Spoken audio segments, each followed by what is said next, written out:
you compared the war on drugs saka yung campaign against illegal drugs. Yung po bang sinabi nyo kanina, is it part of the quote-unquote war on drugs? Hindi po ba? It's a campaign against illegal drugs. The President's directive is that we should follow the law. We should not game the system. Dati kasi, kala nila, basta pumatay ka ng 5 tao, 10 tao, 20 tao, 20,000 tao, titigil lang droga sa Pilipinas. Tumigil ba? Hindi rin eh.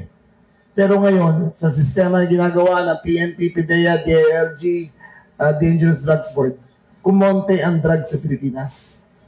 It is a more effective way of solving the drug menace rather than killing people.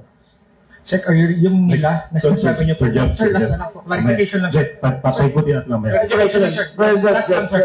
Sir, yung nila po ba na sinasabi nyo, is it the past administration? Last na, sir. Sorry po. Yes, it is the past administration.